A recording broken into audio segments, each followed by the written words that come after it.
we are going to go into the house here, and for the last few days I've been monitoring remotely our temperature inside, and this is what is going on. So it goes down to about 74 degrees at night and goes up to 78 degrees. And if we go back to probably, I don't know, a week ago today, the temperature was at 60, and then all of a sudden it just started going up. We're gonna go into the house and see what's going on here. All right, it's not that one. 82. What the?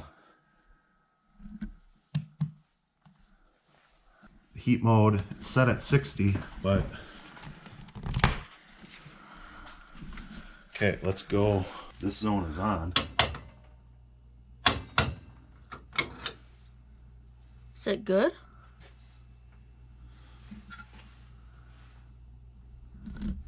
Okay, end switch, THT, TR.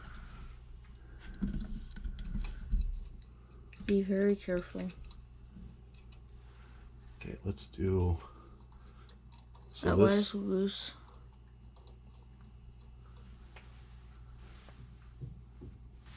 Still hot?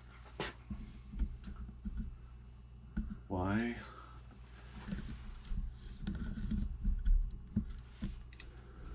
Hot water heater's at 122. Okay, so this comes in here, comes in there. Let's see. All right, we got to figure out, we got to do a little bit of wiring test. We disconnected the thermostat for the zone that is running. And I don't know why the circulator pumps on. So, That runs. like, okay, we're gonna start simple here. I'm assuming because the heat was running without the thermostat in that we have some continuity here. Yep, okay. So now These two. yeah.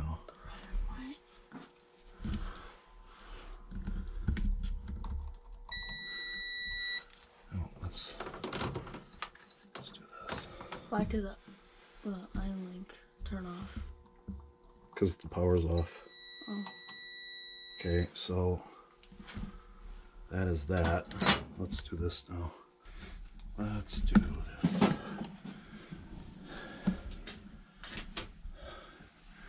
This must be. Okay, so then that goes there.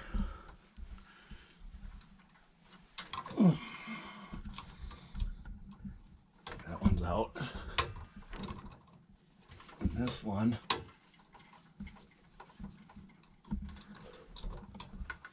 is out. Okay, now we need to check resistance.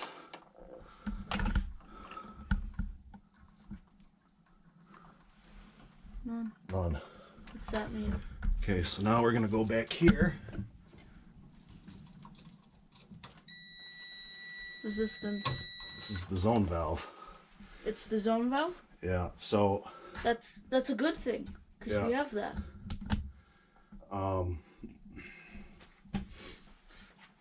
I think we have that. Let me just do this quick.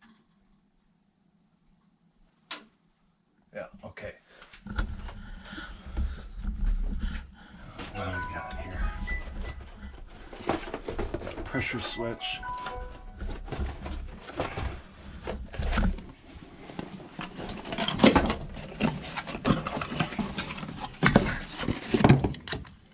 All right, now hold up. Let's just do one more check here for a minute. Bring that new zone valve over. So this would hook up like that. It's the same. And I think we had, yeah, the bottom, those two outer ones. So we're gonna just check these zones, see if a new one is that way. I don't think it is. It is. What's that mean? It's bad? It may not be. Good. Good. Yeah, it's good. Hold on.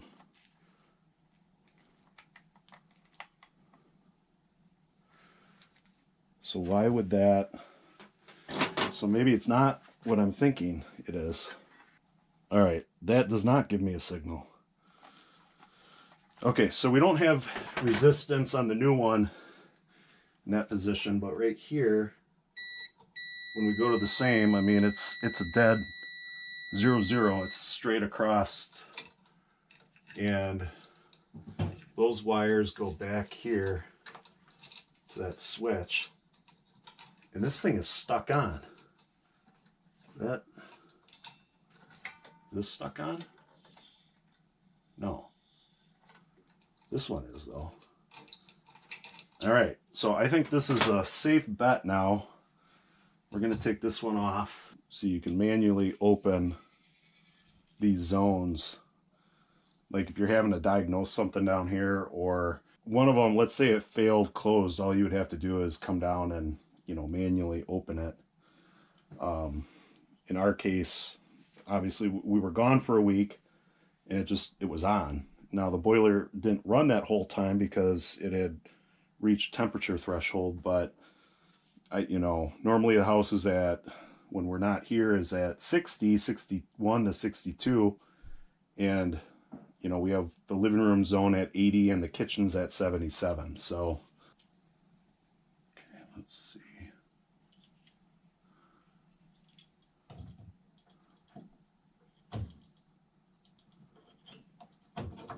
There we go. Oh, come on. There.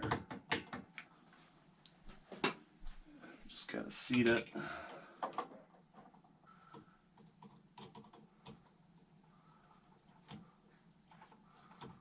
All right, it's already a good sign because the pump's not running.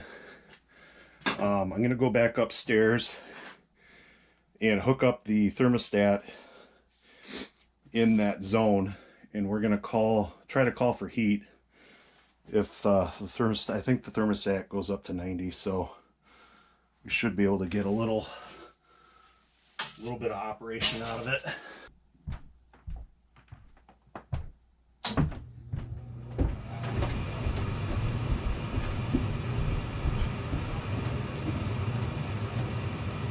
Okay, it's still like 80 degrees upstairs, so we're gonna go shut that down. Just make sure it switches off like it's supposed to.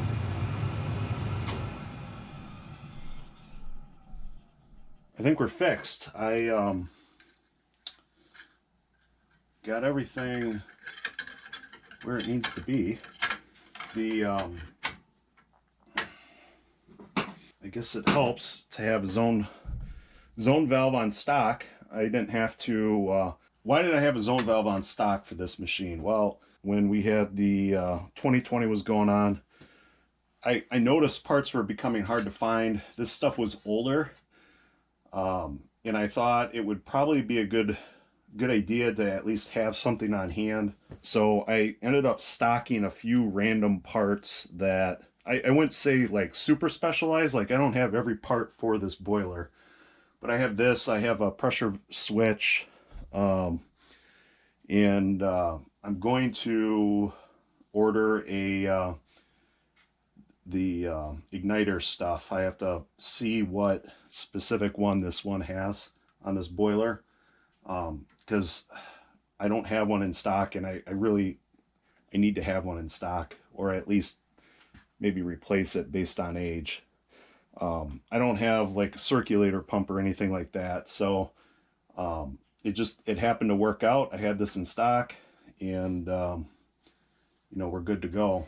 And since this one, I don't know, this one feels kind of crunchy and weird, so I don't know, I might order a second one and just replace that, or maybe not. I don't know, I'll have to think about it. But we're kind of getting the age where some of this stuff, yeah, that,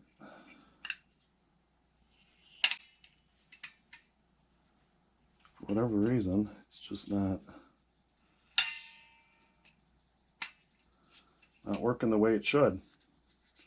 So All right, if you haven't already done so, please consider subscribing to the channel. Thank you for watching.